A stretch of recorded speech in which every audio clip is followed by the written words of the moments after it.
Have you ever seen someone betray another? If so, did you stay silent or tell someone about it? I recently encountered such a choice, but it was much tougher for me. You did a great job today, Mr. Bennett. Keep the ice pack on your knee for at least 30 minutes longer, if needed. You've already taken ibuprofen and acetaminophen, so wait at least 3 hours before taking more. Yeah, I remember. When will you be back today? Is Monday, so you'll do your exercises tomorrow, and I'll return on Wednesday. Don't forget, we're starting earlier on Wednesday. No more late morning sessions. I'll be here at 9 o'clock, and then you'll have the rest of the day free. Sounds good. Safe travels, Megs. I'll be here, I said with a chuckle. Not going anywhere soon.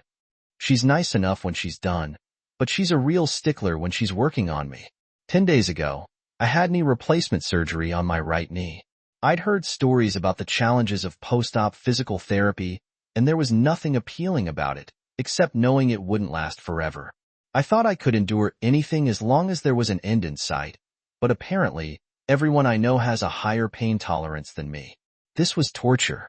The primary goal of undergoing physical therapy following knee replacement surgery is to achieve a minimum 90 degrees bend in the knee. It may sound straightforward, but the process involves the surgeon cutting tissue, which then heals by reconnecting fibers and fusing together. However, a challenge arises as the cut segments tend to adhere to nearby structures. The purpose of physical therapy is to break these unwanted attachments, allowing the knee to regain proper function and flexibility.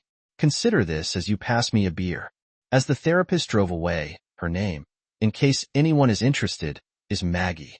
Despite her youth, she's skilled and lacks sympathy, understanding that pain is often a necessary part of the recovery journey. Sometimes, I jokingly refer to her as the kid, considering the age gap between us. I'm 70, and she's likely in her mid-20s. My name is Henry Bennett, for whatever it's worth, and I operate a small four-man cabinet-making shop. Yes, one of my employees is a woman, a highly proficient carpenter and cabinet maker. However, I'm traditional and prefer the term foreman shop. I've been contemplating expanding into furniture crafting, particularly Windsor chairs, so retirement isn't on my agenda. The wear and tear on my daily activities eventually led to problems, culminating in the need for factory replacement parts. As I sit near my front window with my leg elevated and ice on my knee, I observe Meg driving away. My attention then shifts to Jenny, the carpenter, pulling into her garage across the street. The Carpenters, both in their late 20s, share an ironic surname. As Chris is a carpenter by profession, he strives to establish his own carpentry contracting business. They are known for their quality work, sought after by homeowners for repairs and remodels, as well as mid-sized companies needing additional talent. Chris dreams of expanding his company to become the primary contractor for new home construction, a topic we often discussed, given my own experience with growing a young company. Meanwhile, Jenny, an attractive blonde, works for a prominent investment firm in the city, a fact I admire as I ponder. They truly make a perfect couple. A black BMW pulls into her driveway, an unusual sight for our neighborhood. Even more unusual is the sight of a well-dressed man confidently entering a neighbor's home as if he belongs there. Yet, on that day, I witnessed precisely that. While I'm icing my knee, I keep an eye on Jenny's house. After 30 minutes of icing, I head to the kitchen for a sandwich.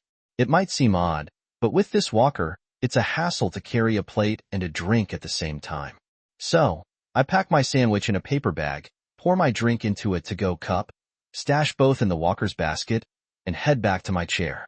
As I settle in, I notice the BMW is still parked outside.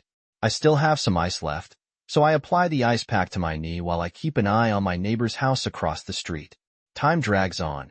It's a long hour before the visitor finally departs. 10 minutes later, Jenny exits through the garage. I try to convince myself that there must be a reasonable explanation for what I saw.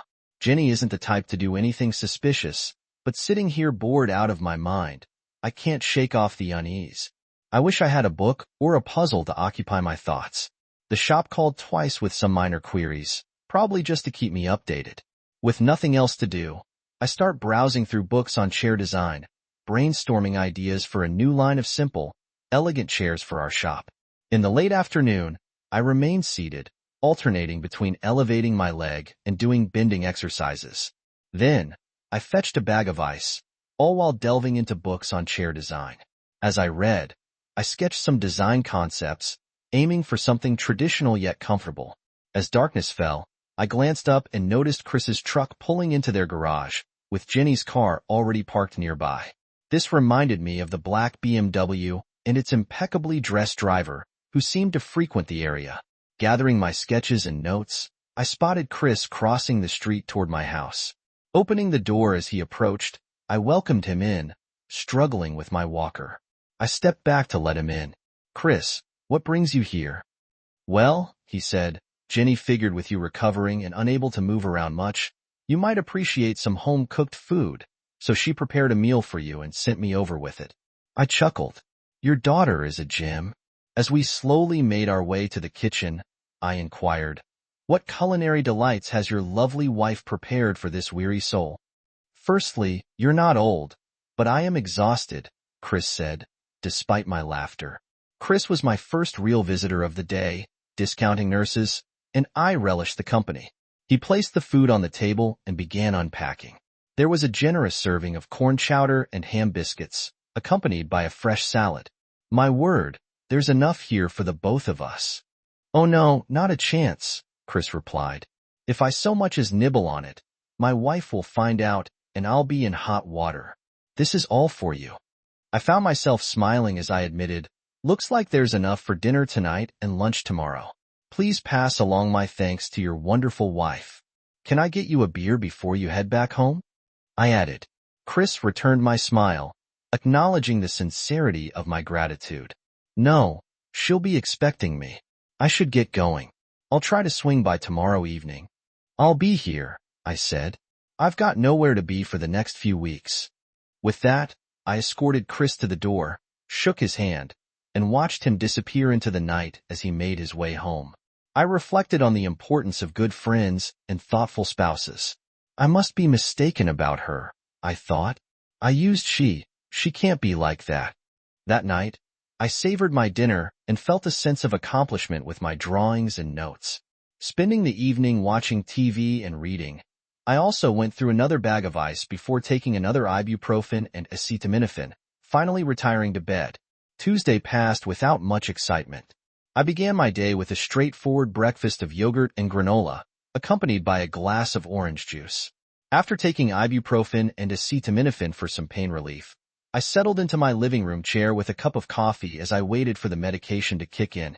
I sipped my coffee leisurely, then I commenced my routine of exercising with my newly purchased knee brace, knowing that pain was inevitable for progress.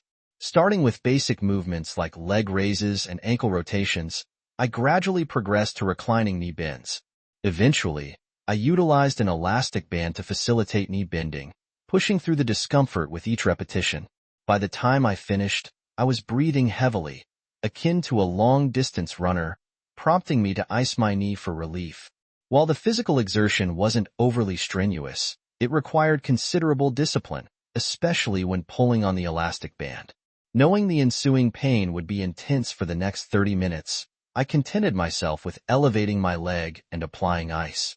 It wasn't until mid-morning that I felt ready to resume my day, returning to work on the drawings I began yesterday. Seated by the window, I focused on my tasks while observing the activity outside. Neighbors came and went from their homes.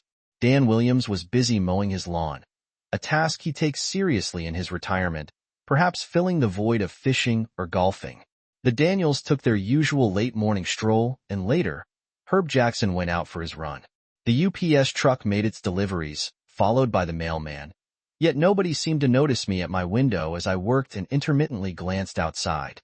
I noticed Herb walking up to the Perkins front door and letting himself in. It struck me as odd since Jim Perkins was away on business. I continued watching, trying to focus on my work, until an hour later when Herb exited through the back door, returned down the driveway, and headed back home. I reassured myself that I was probably letting my imagination run wild, yet I couldn't shake the feeling that my neighborhood might be harboring secrets akin to those in Peyton Place. Is this what unfolds while I'm away at work each day? What exactly am I witnessing? There must be a reasonable explanation. So, I attempted to push aside my concerns and concentrate on my tasks. By nightfall, I've completed my exercises 3 times, taken my pain medication as prescribed, and enjoyed the last of Jenny's corn chowder and ham biscuits. Chris is home, and I didn't see Jenny until her usual time, prompting me once again to dismiss the unsettling thoughts I've been having. Wednesday morning arrives, and Nurse Payne soon follows.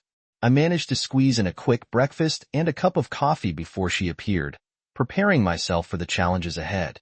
She was especially tough on me today, though she assures me that my knee is progressing well and anticipates full mobility. I joke about my lack of flexibility, but she brushes it off, offering her coffee before she leaves. She bluntly remarks, "I've tasted your coffee. It could strip furniture." I attempt to lighten the mood with a historical tidbit about cabinet makers, but she remains unimpressed, reminding me to stick to my exercises and ice application before bidding farewell until Friday.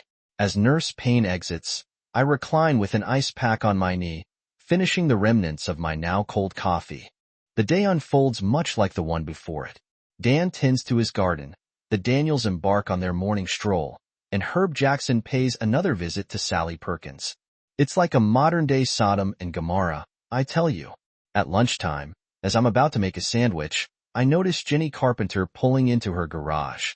I lean back in my chair, and a few minutes later, a black BMW arrives, and a man in a suit enters her house. He stays for about 90 minutes, leaving me to ponder whether it's wise to mention anything to Chris, fearing I might appear foolish if I'm mistaken. I rationalize that I don't really know Jenny's family. The man could be her brother, cousin, or even Chris's relative for all I know. The rest of Wednesday passes without incident. Chris doesn't show up for the beer we plan on Tuesday, but later that Wednesday evening, there's a knock at the door. "Is that offer for a beer still open?" he asks. "Of course, grab 2 if you would. I'll meet you in the living room." We enjoyed a pleasant hour together before Chris had to leave for home. I observed him closely during that time and didn't notice any signs of unhappiness or distraction. If there was something bothering him, he didn't show it. I briefly considered asking him about BMWs or if he had any relatives who own one, but I ultimately decided against it, thinking I wouldn't be able to bring it up naturally, so I let the idea go. Thursday was much like Tuesday. I spent my time alternating between exercising and icing my knee, then working on my designs, taking medication, and repeating the cycle. Life was slipping into a routine of boredom and predictability.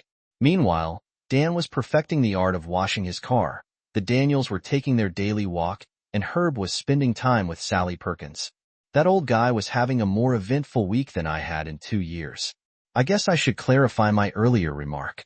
You see, my wife Peg passed away 2 years ago. She was not only my partner but also my closest friend. Her death was a tragic accident caused by a distracted city truck driver running a red light. While I was told she didn't suffer, I certainly have. I keep her photograph on the table beside my chair. Our children are both busy building their own lives, as they should be, but I do feel lonely at times. They offered to stay with me during my recovery, but I assured them I would manage. Besides, Nurse Payne was here to take care of me. When I mentioned to my kids that I was prepared to be stuck at home for a few weeks and had stocked up on beer, my daughter exchanged a look with my son, and before I knew it, the fridge and freezer were overflowing. I was only joking.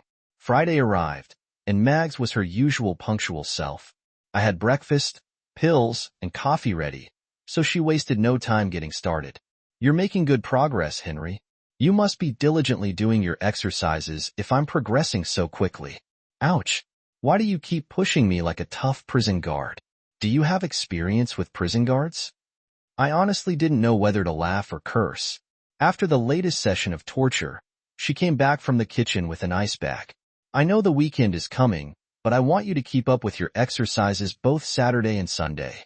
I took a deep breath and nodded. "Then I'll see you again on Monday." All right. You don't sound very enthusiastic, Henry. Are you immune to my charms?" That got a small laugh out of me as I held back a response I'd regret later. "Have a good weekend, and I'll get some new locks for the door before Monday." She chuckled. "Next week, we'll start using a cane and try to get you off that walker." "I like the sound of that." "It's a deal," I replied. That was our version of banter, and with that, she was gone. Friday unfolded much like any other day. Dan was trimming the bushes at the front of the house. The Daniels went for their walk, and Herb paid a visit to Sally Perkins. I pondered how life had fallen into such a predictable pattern when a black BMW pulled into the carpenter's driveway. I must have missed Jenny pulling into her garage. I couldn't help but wonder if they had a regular schedule for Monday, Wednesday, and Friday, and how long this had been going on. I made myself a sandwich, cracked open a beer, and watched quietly until the suited man departed, with Sally trailing behind him. 10 minutes later, a profound sadness washed over me. I genuinely liked Sally and Chris. They were considerate and warm, always displaying love and attentiveness toward each other. What I witnessed now seemed utterly out of character for her. I racked my brain for a plausible explanation, acknowledging that it was all mere speculation on my part, but it troubled me deeply over that weekend. I undertook 2 activities. I monitored whether the suit made an appearance while Chris was at home, and I began devising plans. The suit never showed up, and my plans took shape rapidly. I was consumed with worry over my contemplations. If you were to inquire whether I was confident in my actions, my response would have been, I'm unsure. However, one thing was clear to me.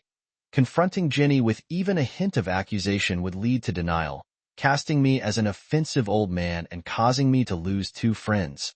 Confronting Chris would result in his explosive anger toward me, once again painting me as an offensive old man and leading to the loss of 2 friends. Ignoring the situation would make it difficult for me to face Chris, pretending to be his friend while concealing the painful truth from him. The only viable solution was to guide him to discover the truth for himself, and I hoped that my suspicions were unfounded. Over the weekend, I dedicated my time to drafting a list outlining the requirements for expanding the shop according to my plans. As I brainstormed, I considered the necessity of acquiring tables to complement the chairs. Essential elements included ample open space for maneuvering large wood pieces near the machinery and the installation of multiple 240-volt power outlets. Additionally, provisions were needed for workbenches to facilitate manual work such as fitting mortise and tenon joints, as well as clean areas designated for finishing tasks. Essentially, I concluded that doubling the current space was imperative.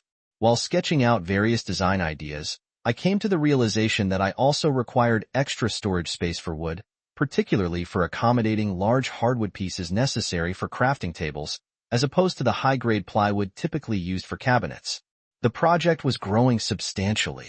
Sunday night, I retired to bed with a sense of apprehension, aware that the impending week would likely bring challenges, perhaps even for myself. Monday morning arrived, bringing nurse pain with it. Familiar with the routine, I recognized progress was being made, if enduring torture. Mia returned to work, then let the torture commence, Nurse Payne remarked dryly before departing, leaving me to sip my coffee and balance the ice pack on my knee once more. Attempting to focus on work proved futile. My mind wandered. Dan was mowing his lawn again, and then the Daniels were out for their stroll.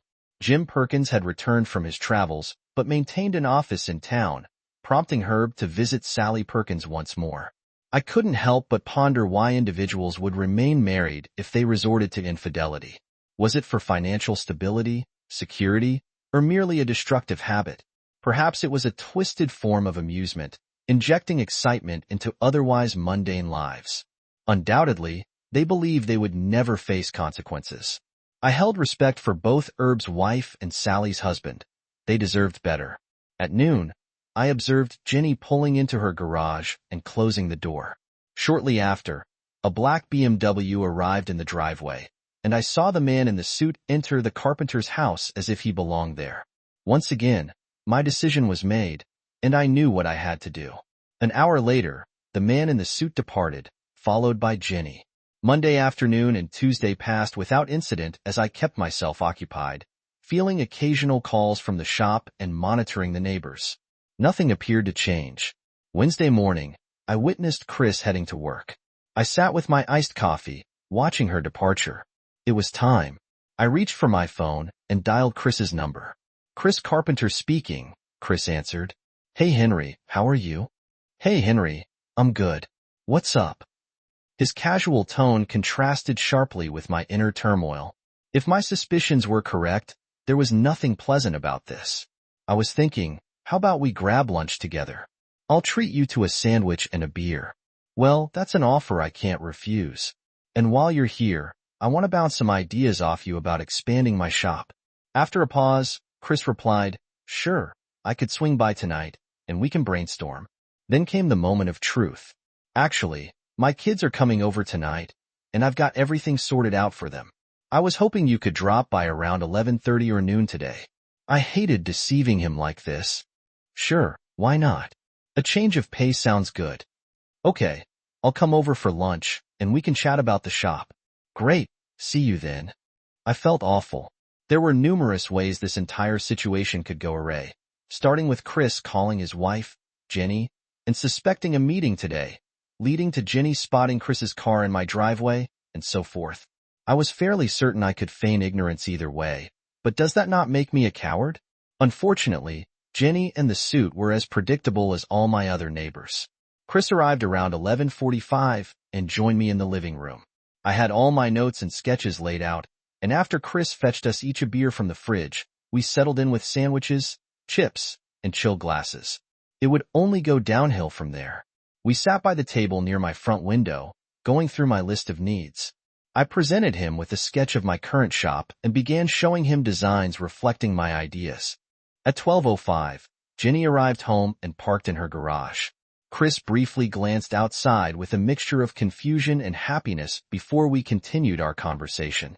We were deep into planning when, at 12:10, a black BMW pulled into Chris's driveway. Chris paused mid-sentence as a man in a suit exited the car and confidently walked into Chris's house, as if he belonged there. I observed Chris silently, waiting as he struggled to focus on our discussion amidst his distraction. After about 10 minutes of feeble attempts, Chris abruptly excused himself without explanation. He stood up, left through the front door, and crossed the street to his own house. It was strange. I could have sworn I witnessed a man entering his own home as if he no longer resided there. I pondered whether Chris might soon become my former neighbor. My window was open, and soon after that, I heard chaos. Screams, the sound of furniture being thrown around, glass shattered, and heavy bangs, as if chairs were thrown against the wall.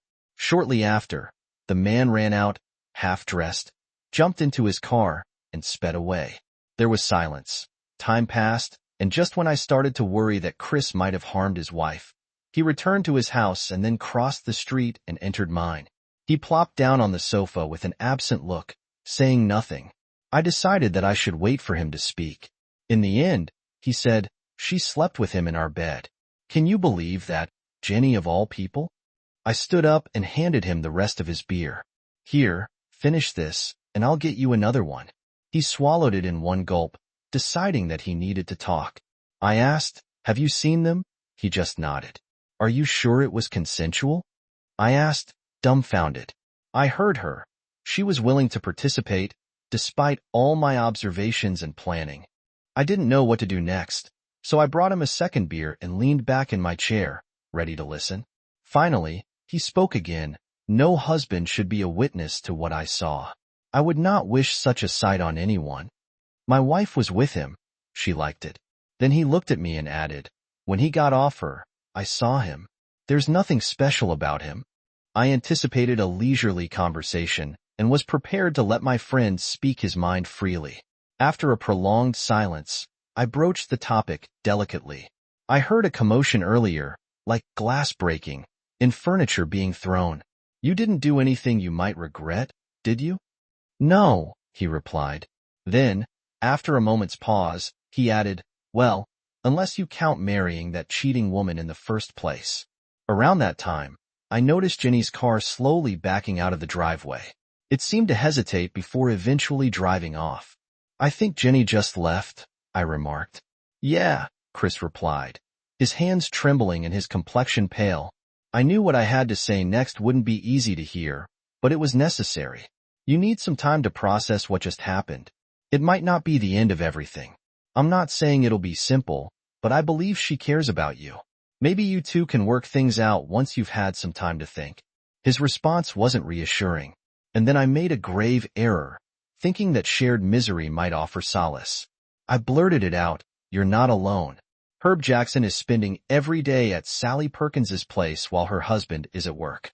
Chris expressed his frustration with a shake of his head and muttered something quietly. Then he turned to me. You were aware, weren't you? That's why you invited me over today. What's the deal? Does that jerk show up here like clockwork? I attempted to stay neutral, but Chris persisted. Well, reluctantly, I replied. It seems to be Mondays, Wednesdays, and Fridays, from what I can gather. How long has this been going on? Chris's anger was palpable since last week and continuing into this week. I'm not sure how long it's been happening. I momentarily shifted my concern from Jenny to myself. Chris, seated, his eyes filled with rage. I couldn't help but think, that's the consequence when a spouse betrays their partner. It strips away their dignity, leaving only anger in its wake, for a while. Chris's anger appeared to subside as my friend buried his face in his hands, overcome with tears. I was filled with regret and once again questioned whether I should have ignored the situation and let events unfold naturally.